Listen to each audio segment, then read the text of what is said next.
చేతియమ్మ తల్లి అవును మనం చేతియమ్మ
పంజాగట్టు తీసుకోవట్లేదు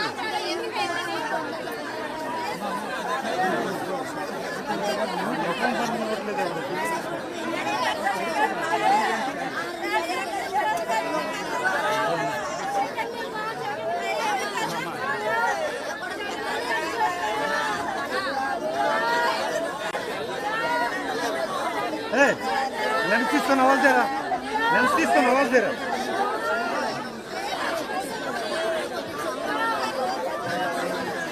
ఇది ఇచ్చే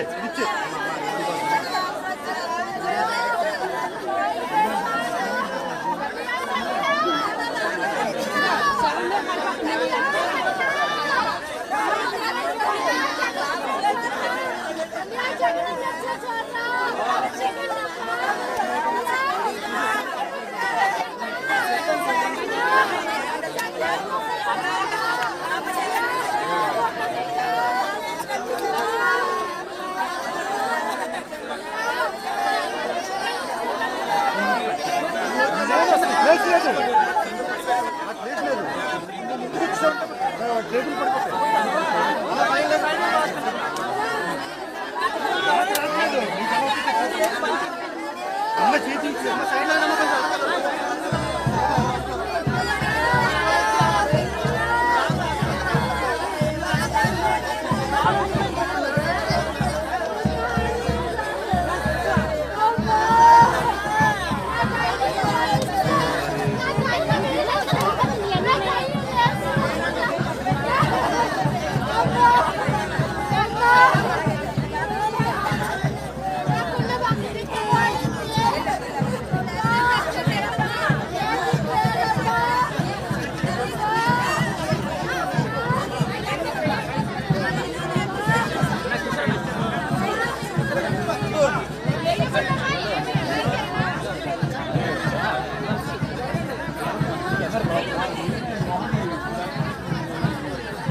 ముఖం పడినాయి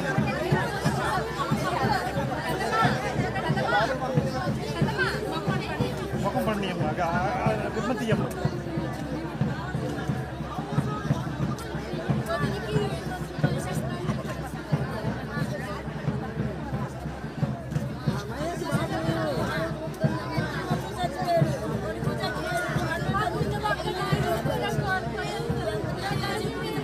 చేతి అమ్మ తల్లి కొద్దిగా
ఎలాగబ్బా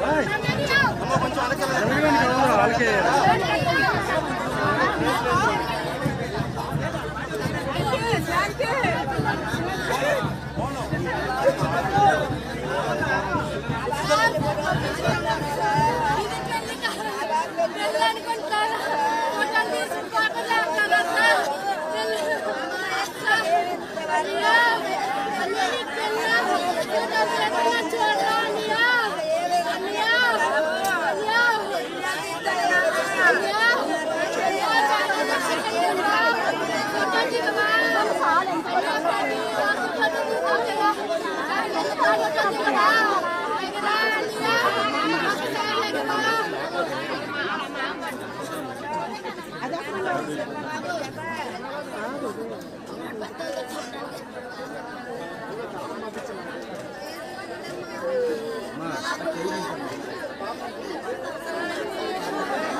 సింహాచలం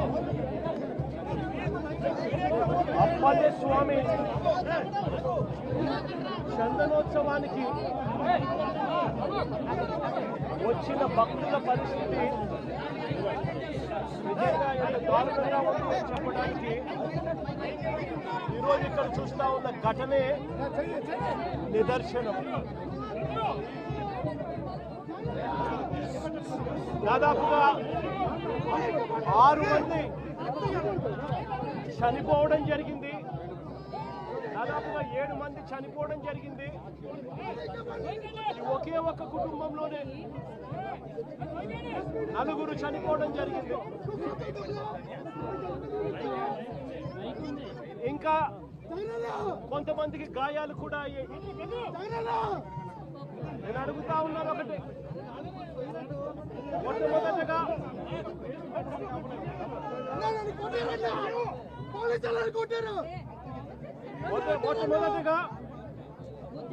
మొట్టమొదటగా ఈ కుటుంబాలకు నా ప్రకార సానుభూతి తెలియజేస్తా ఉన్నాను.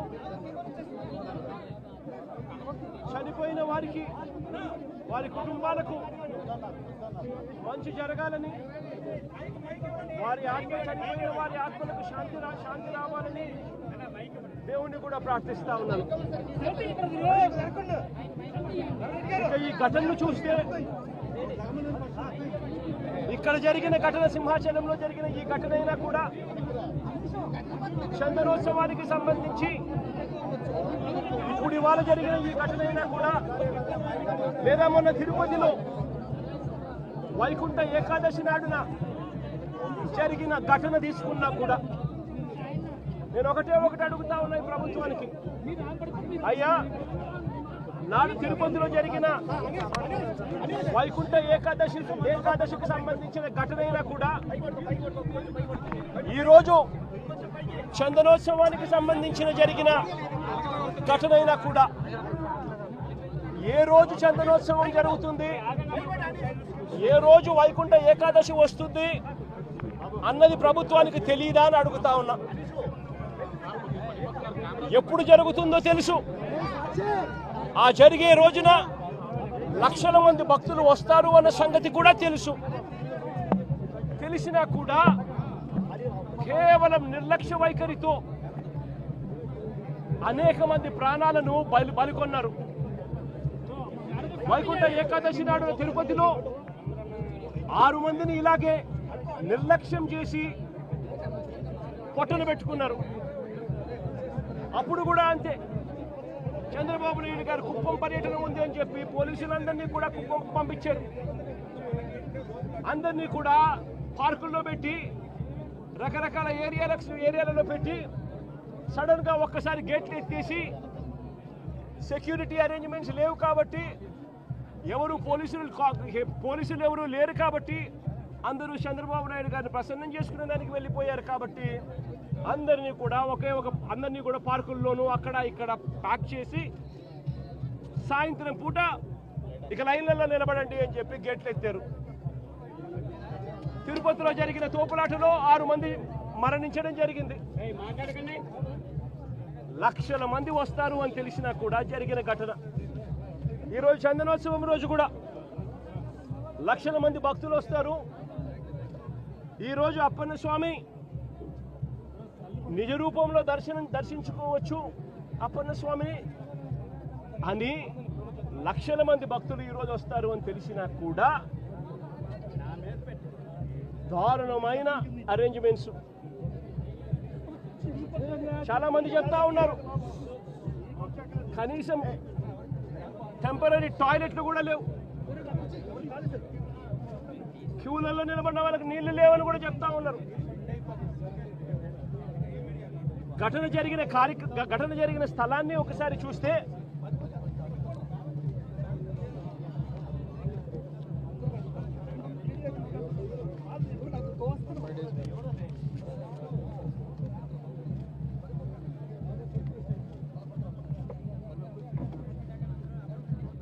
ఆరు రోజుల కిందట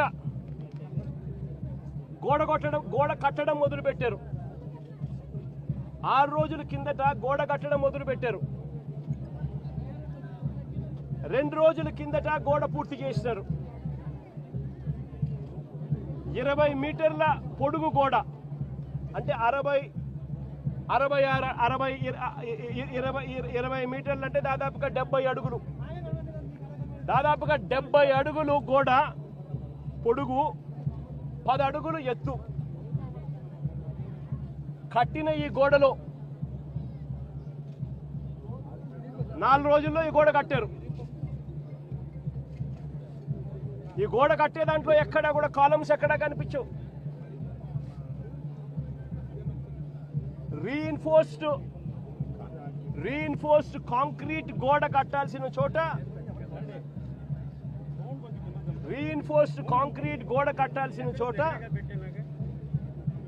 కనీసం ఎటువంటి టెండర్లు కూడా పిలవకుండా మంత్రులు పర్యవేక్షిస్తున్నారని అంటారు. 5 మంది కమిటీ సభ్యులు అంటారు, వస్తారు, పర్యవేక్షించినారు, చూసినారు, గోడ కట్టడానికి పర్మిషన్ ఇచ్చినారు.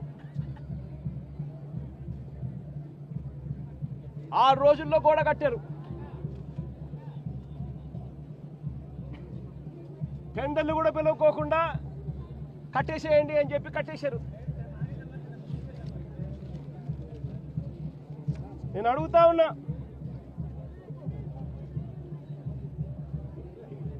ఈరోజు అధికారంలోకి వచ్చి చంద్రబాబు నాయుడు గారు దాదాపుగా సంవత్సరం అయింది. చంద్రబాబు నాయుడు గారు అధికారంలోకి వచ్చి. నేను అడుగుతా ఉన్నా చంద్రబాబు నాయుడు గారిని, చందనోత్సవం ఎప్పుడు జరుగుతుందో మీకు తెలియదా అని అడుగుతా ఉన్నా. మరి చందనోత్సవం పలానా రోజు జరుగుతుంది అని చెప్పి తెలిసినప్పుడు ఈ గోడ కట్టించే కార్యక్రమం ముందే ఎందుకు మొదలు పెట్టలేదు అని అడుగుతా ఉన్నా. ఈ గోడ కట్టించే కార్యక్రమం ముందే ఎందుకు చేయలేదు అని అడుగుతా ఉన్నా. ఇదే పెద్ద మంచి చంద్రబాబు నాయుడు గారిని, ఇదే చంద్రబాబు నాయుడు గారిని అడుగుతా ఉన్నా. ఈ గోడ నిర్మాణం కేవలం 6 రోజుల కిందట మొదలై 2 రోజుల కిందట పూర్తి చేశారు. దీని అర్థం ప్రభుత్వం ఎటువంటి ముందస్తు ఏర్పాట్లు సీరియస్గా తీసుకోలేదు అని చెప్పి నిదర్శనం కాదా అని అడుగుతా ఉన్నా. చివరికి ఈ వరకు కనీసం టెండర్లు కూడా పిలవకోకుండా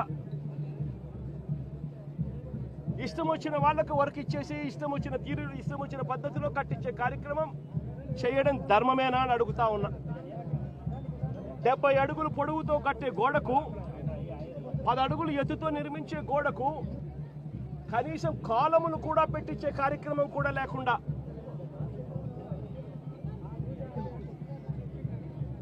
ఇటుకలతో, సిమెంట్ బ్లాక్స్ తో, ఫ్లయాష్ ఇటుకలతో గోడ కట్టడం అన్నది ఏ రకంగా కరెక్ట్ అని అడుగుతా ఉన్నా. కనీసం కట్టే ఈ గోడను రీఇన్ఫోర్స్డ్ కాంక్రీట్ తో అయినా కట్టాలి. రీఇన్ఫోర్స్డ్ కాంక్రీట్ తో కట్టి దానికి వీప్ హోల్స్ కూడా పెడితేనే కాస్తో కూస్తో ఏ గోడైనా నిలబడుతుంది అన్న జ్ఞానం కూడా లేకుండా ఎలా కట్టారు అని అడుగుతా ఉన్నా.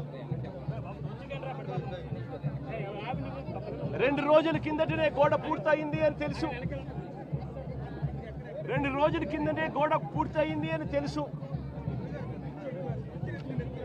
వర్షం కూడా ముందు రోజు రాత్రి పడింది అని కూడా తెలుసు. మరి తెలిసినప్పుడు ఇన్ని లక్షల మంది క్యూలో గోడ పక్కనే ఎలా వాళ్ళు క్యూలో నిలబడేట్టుగా చేశారు అని అడుగుతా ఉన్నా. ఇదే పెద్ద మనిషి చంద్రబాబు నాయుడు గారిని. మరి గోడ అంత దారుణంగా మీరే కట్టారు, కొత్త గోడ అని తెలుసు.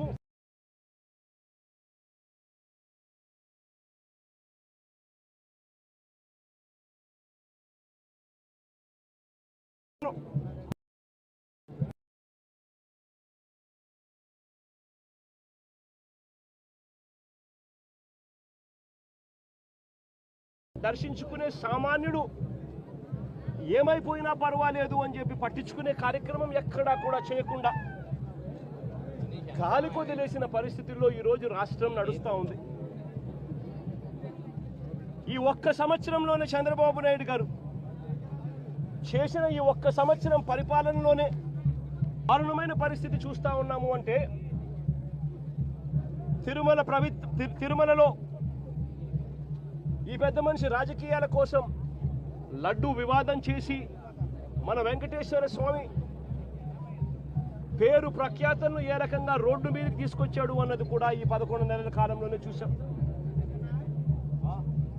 తిరుమల వైకుంఠ ఏకాదశి నాడు అలాంటి రోజు వస్తుంది వైకుంఠ ఏకాదశి అని చెప్పి కూడా తెలిసి కూడా నిర్లక్ష్యం చేసిన దాని కారణం వల్ల 6 మంది బలికొనడం కూడా తిరుపతి హిస్టరీలో ఎప్పుడూ కూడా ఇటువంటి ఘటన జరగల. అటువంటి ఘటన కూడా ఈ చంద్రబాబు నాయుడు గారు ఈ 11-12 నెలల కాలంలోనే చూసాం. ఈరోజు సింహాచలంలో చందనోత్సవం నాడు ఇంత దారుణంగా తెలిసి నిర్లక్ష్యం అనే ఒకే ఒక్క పదానికి అర్థం చెబుతూ 7 మందిని బలికొనడం కూడా ఈరోజు చూసాం. ఈ మధ్యకాలంలోనే శ్రీకాకుళంలో శ్రీకూర్మంలో, అది కూడా శ్రీకూర్మం గుడిలో కూడా ఏ రకంగా తాబేళ్లు చనిపోవడం కూడా మన కళ్ళెదుట చూసాం. తిరుమలలో గోశాలలో ఏ రకంగా గోవులు చనిపోవడం కూడా మన కళ్ళెదుటే చూసాం. చంద్రబాబు నాయుడు గారు ఈ 11-12 నెలల పాలనలోనే కడపలో కాశీనాయన ఆశ్రమంలో ఏ రకంగా బుల్డోజర్లతో కలెక్టర్లే స్వయంగా వచ్చి కాశీనాయన స్వామి ఆశ్రమాన్ని, కాశీనాయన స్వామి గుడిని ఏ రకంగా ధ్వంసం చేశారో కూడా మన కళ్ళెదుటే చూస్తూ ఉన్నాం. ఇవన్నీ కూడా కేవలం ఈ 12 నెలల కాలంలో చంద్రబాబు నాయుడు గారి హయాంలో జరుగుతూ ఉన్న గుడులు గోపురాలకు సంబంధించిన వ్యవస్థల మీద ఆయన చూపుతా ఉన్న శ్రద్ధకు నిదర్శనం. ఏదైనా కూడా పబ్లిసిటీ కోసమే ఆయన చేసేది, ఏదైనా డైవర్షన్ పాలిటిక్సే. పుష్కరాల సమయంలో కూడా గతంలో చూసాం ఏ రకంగా 29 మందిని బలికొన్నాడో కూడా మనం చూసాం. గోదావరి పుష్కరాలలో, రాజమండ్రిలో. నేను అడుగుతా ఉన్నా, అన్ని ఘటనలకు జరిగేటప్పుడల్లా జరిగిన తర్వాత వస్తాడు, వచ్చి కమిషన్ వేస్తున్నాను, విచారణ చేయిస్తాను అని చెప్తాడు. ఇన్ని ఘటనలు నేను చెప్పిన కనీసం ఒక్క ఘటనలో అయినా కూడా సీరియస్గా ఎవరి మీద అయినా యాక్షన్ తీసుకున్నారా అని అడుగుతా ఉన్నా. ఎవరి మీద యాక్షన్ తీసుకోరు, ఎందుకనంటే ఈయనే దోషి కాబట్టి. ఎవరి మీద అయినా యాక్షన్ తీసుకోవాలని వస్తే ఈయన మీదే తీసుకోవాలి కాబట్టి ఎవరి మీద యాక్షన్ ఉండదు. తిరుపతిలో మొన్న చూసాం, జనవరి 8వ తారీఖున వైకుంఠ ఏకాదశి నాడు జరిగిన ఘటనలో 6 మంది చనిపోతే ఈయన తీసుకున్న యాక్షన్ ఏమిటి? ఎస్పీని అక్కడి నుంచి ట్రాన్స్ఫర్ చేశాడు. అది ట్రాన్స్ఫర్ చేసేది ఏంది? చెత్త పొజిషన్లోకి ఏమన్నా ఇచ్చినాడంటే అది కాదు. అదే తిరుపతిలోనే టాస్క్ ఫోర్స్కు ఇంకా బెటర్ పొజిషన్కు తీసుకొని పోయి ఆఫీసర్గా బెటర్ పొజిషన్కు తీసుకొని పోయి ఆయనకి ఇచ్చినాడు పోస్టింగ్. ఇప్పుడు చంద్రబాబు నాయుడు అడుగుతా ఉన్న అరాచక పాలనలో సిట్ అనేది ఉంది కదా, ఆ సిట్లో కూడా అదే సుబ్బరాయుడు అనే ఎస్పీ అధికారి క్రియాశీలక పాత్ర పోషిస్తూ చంద్రబాబు నాయుడు గారి మోచేతి నీళ్లు తాగుతూ చంద్రబాబు నాయుడుకు తానా తందానా అంటూ తాను పనిచేస్తూ ఉన్నాడు, చంద్రబాబు నాయుడు గారు పని చేయించుకుంటా ఉన్నాడు. మరి ఏ అధికారికైనా కూడా ఇలాంటి ఘటనలు జరిగినప్పుడు భయం ఉండాలి. ఒళ్ళో ఉద్యోగాలు ఊడుతాయి, యూనిఫాములు ఊడుతాయి, బట్టలు ఊడుతాయి అన్న భయం ఉన్నప్పుడు ఎక్కడైనా కూడా డిసిప్లిన్ అనేది ఉంటుంది. ఎక్కడైనా కూడా ప్రజల జీవితాలతో చెలగాటం ఆడడం అనేది ఎక్కడైనా కూడా మానడం అనేది జరుగుతుంది. ఎక్కడా కూడా ఆయన తీసుకునే చర్యలు ఏవి కూడా కంటి తుడుపు చర్యలే కాబట్టి ఏ ఒక్కరికి కూడా భయం లేదు. ప్రతి చోట నిర్లక్ష్యమే, ప్రతి చోట డైవర్షన్ పాలిటిక్సే. ఇంకా డైవర్షన్ పాలిటిక్స్ ఇంకా ఏ స్థాయిలోకి దిగజారిపోయాయి అని అంటే ఇల్లు ఇదే.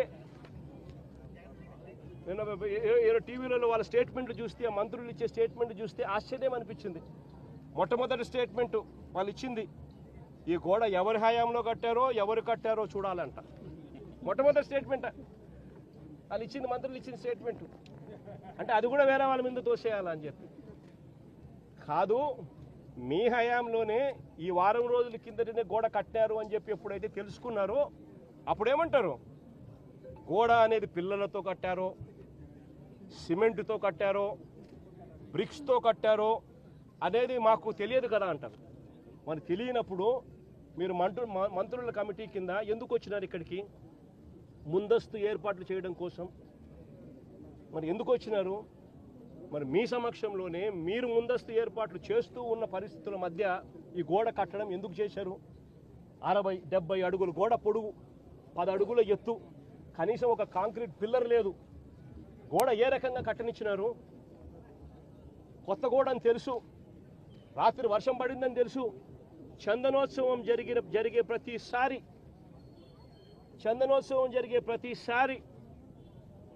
వర్షం పడుతుంది, ప్రతి సంవత్సరం. ఆ సెంటిమెంట్ కూడా మరి వర్షం పడింది అని తెలిసినప్పుడు మరి గోడ పక్కనే మనుషులను ఎందుకు నిలబెట్టారు? ప్రతిదీ కూడా డైవర్షన్ పాలిటిక్సే. ఎక్కడా కూడా తప్పు చేసినాము అని పశ్చాత్తాపం లేదు. ఇప్పుడు ఈ కుటుంబంలో 4 చనిపోయినారు. చనిపోయి ఏదో ముఖస్థుతి కోసం అది జగన్ వస్తున్నాడు అని చెప్పి తెలిసి 25 లక్షల రూపాయలు 25 లక్షల రూపాయలు ఇచ్చే కార్యక్రమం, ఒక ఉద్యోగం ఇచ్చే కార్యక్రమం చెప్తా ఉన్నారు. నేను అడుగుతా ఉన్నా, ఇదే కుటుంబానికి నేను భరోసా ఇచ్చి చెప్తా ఉన్నా, ఇంతకు ముందు ఏదైనా కూడా ప్రభుత్వం అన్నది ప్రజలకు తోడుగా ఉండాలి, ప్రభుత్వం అన్నది ప్రజలకు భరోసా ఇచ్చే విధంగా ఉండాలి. ప్రభుత్వం తప్పిదం వల్ల ఎక్కడైనా కానీ ఎక్కడైనా మనుషులు చనిపోయిన ఘటన ఎక్కడైనా జరిగితే అది ప్రభుత్వం తప్పిదం వల్ల, అంటే మనం ప్రభుత్వంలో ఉన్నప్పుడు జరిగిన తప్పు వల్ల జరిగితే దానికి పశ్చాత్తాపం ఉండాలి. ఆ పశ్చాత్తాపానికి ఆ కుటుంబానికి మనం ఏమిస్తున్నాము అని చెప్పి మానవతా దృక్పథంతో ఆలోచన చేయాలి. ఇలాంటి ఘటన ఇంతకుముందు విశాఖపట్నంలో జరిగితే, ఇలాంటి ఇంచుమించు ఘటనే జరిగితే గ్యాస్ ఎల్జీ పాలిమర్స్లో ఇలాంటి ఘటన జరిగితే అప్పట్లో జగన్ అనే వ్యక్తి ముఖ్యమంత్రిగా ఉన్నప్పుడు ఎంత ఇచ్చాడో తెలుసా?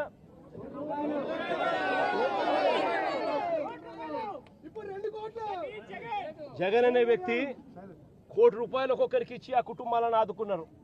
ఇప్పుడు ప్రభుత్వం తప్పిదం వల్ల, ప్రభుత్వం చేసిన తప్పిదం వల్ల ఈ ఘటన జరిగితే అసలు ఆ కుటుంబానికి నువ్వేం చేస్తా ఉన్నావు అని చంద్రబాబు నాయుడు గారిని అడుగుతా ఉన్నా. ఒకటే చెప్తా ఉన్నా, వీళ్ళు ఇచ్చినా ఈకపోయినా కానీ చనిపోయిన ఈ కుటుంబాలకు గుర్తు పెట్టుకొని మళ్ళీ మేము అధికారంలోకి వచ్చిన తర్వాత ఈ కుటుంబాలకు ఆ ₹1 కోటి బ్యాలెన్స్ వీళ్ళు ఇచ్చినారు. మిగిలిన బ్యాలెన్స్ డబ్బు మనం ప్రభుత్వం వచ్చిన తర్వాత నేను స్వయంగా ఇప్పిస్తానని చెప్పి కూడా చెప్తా ఉన్నా.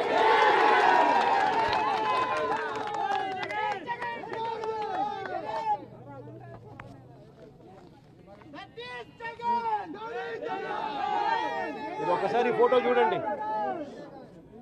ఎక్కడైనా కాలములు కనబడతా ఉన్నాయో చూడండి.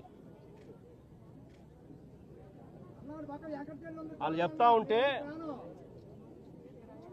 గోడ కూలిపోయే పరిస్థితి వచ్చినప్పుడు గోడ ఫ్లెక్సీ మాదిరి ఊగిందంట. అంటే 70 అడుగులు గోడ, ఒక ఫ్లెక్సీ మాదిరి 10 అడుగులు గోడ, 70 అడుగులు పొడవు ఫ్లెక్సీ మాదిరి ఊగిందంట. అంటే ఏమి కన్స్ట్రక్షన్స్, ఏ రకంగా పని చేయిస్తూ ఉన్నారు, ఏ రకంగా బుర్ర లేకుండా పనులకు పూనుకుంటున్నారు.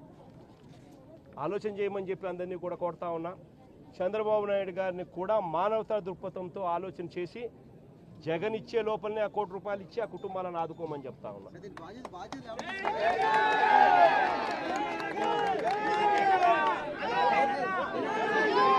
బాధ్యుల పైన ఈ మంత్రుల పైన, బాధ్యత తీసుకున్న ఈ మంత్రుల పైన, ఆలయాన్ని నడిపే బాధ్యతలో ఉన్న వ్యక్తుల మీద కఠినమైన చర్యలు తీసుకుంటేనే ఇటువంటివన్నీ పునరావృతం కాకుండా ఆగుతాయి అనేది కూడా ఈ సందర్భంగా చంద్రబాబు నాయుడు గారికి కూడా మళ్ళీ తెలియజేస్తా ఉన్నా.